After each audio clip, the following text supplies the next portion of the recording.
Bengaluru jail నుంచి విడుదలైంది నటి హేమ. డ్రగ్స్ కేసులో అరెస్ట్ అయిన హేమకు షరతులతో కూడిన బెయిల్ మంజూరు చేసింది కోర్టు. ఇటీవల బెంగళూరు రేవ్ పార్టీలో ఆమె డ్రగ్స్ తీసుకున్నట్లు గుర్తించారు పోలీసులు. విచారణకు రావాలని 2 సార్లు నోటీసులు ఇచ్చారు. తర్వాత బ్లడ్ శాంపిల్స్ కలెక్ట్ చేశారు. శాంపిల్స్ పాజిటివ్ గా రావడంతో ఆమెను అరెస్టు చేశారు. హేమతో పాటు పలువురిని కూడా అరెస్టు చేశారు బెంగళూరు పోలీసులు. బెంగళూరు జైలు నుంచి విడుదలైంది నటి హేమ. డ్రగ్స్ కేసులో అరెస్ట్ అయిన హేమకు షరతులతో కూడిన బెయిల్ మంజూరు చేసింది కోర్టు. ఇటీవల బెంగళూరు రేవ్ పార్టీలో ఆమె డ్రగ్స్ తీసుకున్నట్లు గుర్తించారు పోలీసులు. విచారణకు రావాలని 2 సార్లు నోటీసులు ఇచ్చారు. తర్వాత బ్లడ్ శాంపిల్స్ కలెక్ట్ చేశారు. శాంపిల్స్ పాజిటివ్ గా రావడంతో ఆమెను అరెస్టు చేశారు. హేమతో పాటు పలువురిని కూడా అరెస్టు చేశారు బెంగళూరు పోలీసులు. బెంగళూరు జైలు నుంచి విడుదలైంది నటి హేమ. డ్రగ్స్ కేసులో అరెస్ట్ అయిన హేమకు షరతులతో కూడిన బెయిల్ మంజూరు చేసింది కోర్టు. ఇటీవల బెంగళూరు రేవ్ పార్టీలో ఆమె డ్రగ్స్ తీసుకున్నట్లు గుర్తించారు పోలీసులు. విచారణకు రావాలని 2 సార్లు నోటీసులు ఇచ్చారు. తర్వాత బ్లడ్ శాంపిల్స్ కలెక్ట్ చేశారు. శాంపిల్స్ పాజిటివ్ రావడంతో ఆమెను అరెస్టు చేశారు. హేమతో పాటు పలువురిని కూడా అరెస్టు చేశారు బెంగళూరు పోలీసులు. బెంగళూరు జైలు నుంచి విడుదలైంది నటి హేమ. డ్రగ్స్ కేసులో అరెస్ట్ అయిన హేమకు షరతులతో కూడిన బెయిల్ మంజూరు చేసింది కోర్టు. ఇటీవల బెంగళూరు రేవ్ పార్టీలో ఆమె డ్రగ్స్ తీసుకున్నట్లు గుర్తించారు పోలీసులు. విచారణకు రావాలని 2 సార్లు నోటీసులు ఇచ్చారు. తర్వాత బ్లడ్ శాంపిల్స్ కలెక్ట్ చేశారు. శాంపిల్స్ పాజిటివ్ రావడంతో ఆమెను అరెస్టు చేశారు. హేమతో పాటు పలువురిని కూడా అరెస్టు చేశారు బెంగళూరు పోలీసులు.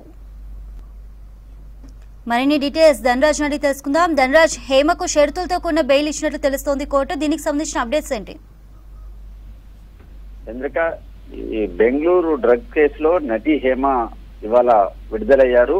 ఆమెకు షరతులతో కూడినటువంటి బెయిల్ ను ఆమెకు మంజూరు చేయడం జరిగింది. అయితే కొద్ది రోజుల క్రితమే ఆమె బెంగళూరు నగర శివార్లో ఉన్నటువంటి రేవ్ పార్టీలో ఆమె డ్రగ్స్ తీసుకుంటూ పోలీసులకు అరెస్ట్ చేశారు. ఈ కేసుకు సంబంధించిన వ్యవహారంలో ఆమె కోర్టును ఆశ్రయించి తనకు బెయిల్ ఇవ్వాలంటూ కూడా పిటిషన్ దాఖలు చేశారు. ఆమె పిటిషన్ దాఖలు చేసినటువంటి క్రమంలోనే ఆమెకు మొత్తం మీద ఆమెకు షరతులతో కూడినటువంటి బెయిల్ ను ఇవ్వడం జరిగింది. అయితే విచారణకు సంబంధించిన వ్యవహారంలో ఎప్పుడు పిలిచినా కూడా పోలీస్ స్టేషన్ కు రావాలని కూడా ఆమెకు చెప్పడం జరిగింది. అయితే గత కొద్ది రోజులుగా చూసినట్టయితే ఈ బెంగళూరు సంబంధించినటువంటి రేవ్ పార్టీలో జరిగినటువంటి వ్యవహారంలో ఆమె డ్రగ్స్ తీసుకున్నట్లు కూడా ఆధారాలు దొరకడం, ఆ తర్వాత ఆమె మొత్తానికి ఈ ఎపిసోడ్ నుంచి బయటపడేందుకు గాను ఆమె